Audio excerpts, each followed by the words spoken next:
जय जय श्री राधे श्याम, जय जय श्री राधे कृष्णा। आप सभी को हमारा हृदय से प्रणाम। जैसा कि आज हम फिर आपके सामने नया प्रसंग लेकर उपस्थित हुए हैं आनंद में।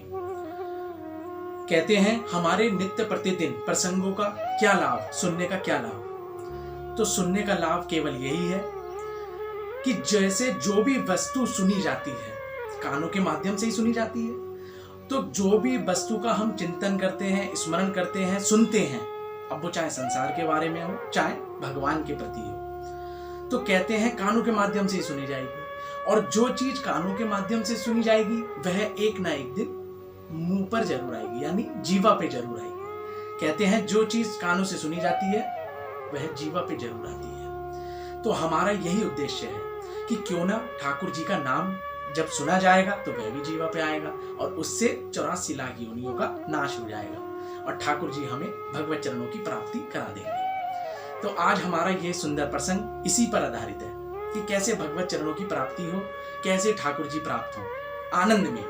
आज हम आपको यही बताएंगे। कहते हैं अनेक ग्रंथ, अनेक साधु संत महात्मा, अनेक वैष्णव और अनेक साधक यही कहते हैं कि जब भी हमारे पास आदि बताते हैं अनुभव अपना, तो वह बताते हैं कि हम पूछते हैं उनसे आपने ऐसा क्या किया जो प्रभु आपको एकदम के दर्शन होने लगे, अनुभव होने लगा, उनकी कृपा प्राप्त होने लगी। तो बड़े सुंदर रूप में उन्होंने क्या किया, तो आज हम वही आपको बताते हैं जो वैष्णव जन साधक जन करते हैं। तो केवल 3 सरल काम। बोले कौन से? सर्वप्रथम गले में कंठी माला यानी तुलसी की माला पहने। बोले इसका क्या कार्य है? बोले इसका कार्य यह है जैसे एक पशु या कोई भी जीव इस तरीके से, यानी कोई संसार में किसी रास्ते पर बिना रस्सी के, जैसे होते हैं ना पशु या कोई भी आप समझ लीजिए, तो वह बिना रस्सी के बिना पट्टे के यदि वह संसार में फिरता है तो उसे यही समझा जाता है कि इसका कोई स्वामी नहीं है। तो उसे कोई ना कोई धुतकारने की, कोई ना कोई हटाने की, कोई ना कोई ऐसा प्रयास करता है कि उसे पीड़ा होती है। लेकिन कहते हैं जब उसके पटा कोई, यानी पटका कोई गले में पड़ा हो या कोई पट्टा गले में पड़ा हो, तो उससे उसके स्वामी की पहचान हो जाती है कि नहीं नहीं इसे हाथ मत लगाना भैया। बोले कैसे? बोले इसका तो कोई स्वामी है। तो ऐसे ही इस कंठी माले का कमाल है।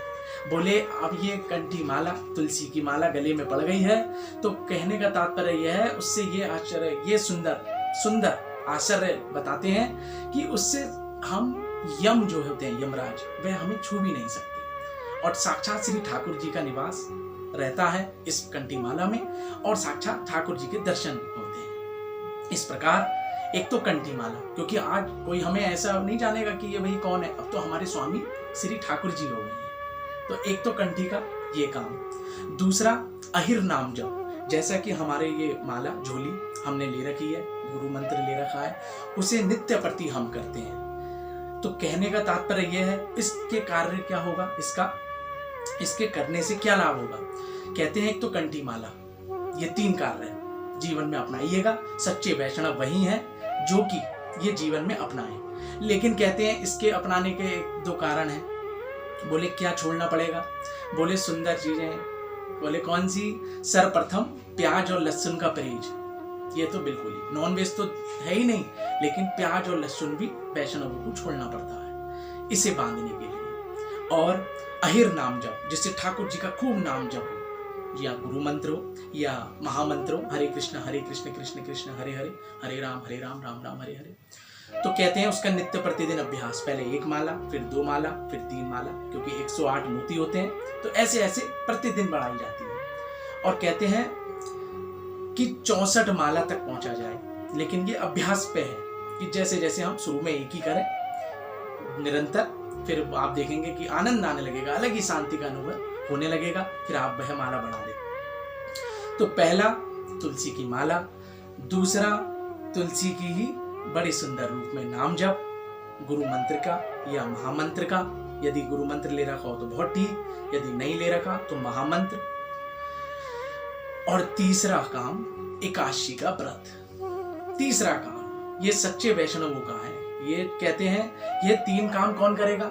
ये 3 काम वही करता है जिसे ठाकुर जी से प्रेम हो, जिसे ठाकुर जी को पाना हो। जिसे प्रभु के चरणों की प्राप्ति पानी हो। नहीं तो ये कहते हैं जीवन में परीक्षा भी उसी की होती है जो परीक्षा की तैयारी करेगा। परीक्षा उसकी नहीं होगी जो परीक्षा में बैठेगा ही नहीं, परीक्षा में की तैयारी नहीं करेगा, तो परीक्षा उसी की होगी। यानी यह 3 काम अवश्य करें। एक तो कंठी गले में, दूसरा माला जप और तीसरा एकादशी का व्रत। एकादशी के व्रत की हम भी बड़ी सुंदर हमारे वीडियो बनाने वाले हैं और आने ही वाली है बहुत जल्दी, और कुछ वीडियो हमारी एकादशी के व्रत पर बनी हुई है, तो उसमें आप जाकर देख सकते हैं। इस प्रकार एकादशी का व्रत भी बड़ा महत्व है। उस दिन अन्न ना खाएं। कोई जन कहते हैं चावल या हल्दी खा लेनी चाहिए, ऐसा भी नहीं है, बस फलाहार खाएं।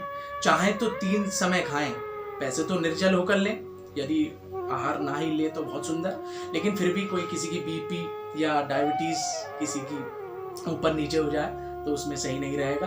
तो 3 बार अन्न लें, 3 बार अन्न ना लें, लेकिन फलाहार जरूर लें। 3 बार फलाहार अवश्य लें एकादशी के व्रत में। लेकिन कुछ जन होते हैं निर्जला करते हैं, कुछ जन होते हैं कि बिल्कुल ही फलाहार तक नहीं लेते या एक समय फलाहार लेते हैं, तो अति उत्तम वही है कि फलाहार लिया जाए, लेकिन एकादशी का व्रत अवश्य करें। ये धोखे किए, दृढ़ अभ्यास बनाया तो एक ना एक दिन भगवत चरणों की प्राप्ति अवश्य होती है। ये 3 काम और कुछ ना करें, बस ये केवल 3 काम कर लें। तो आज का हमारा यह प्रसंग यहीं तक था। आगे फिर हम नए प्रसंग के साथ उपस्थित होंगे। अब हमें आज्ञा दीजिएगा और हमारी वीडियो को लाइक, शेयर एवं सब्सक्राइब अवश्य कीजिएगा, जिससे हम आने वाले सुंदर प्रसंगों को और क्या करना चाहिए क्या नहीं करना चाहिए वह आपको बता सके। जय जय श्री राधे, जय जय श्री राधे श्याम।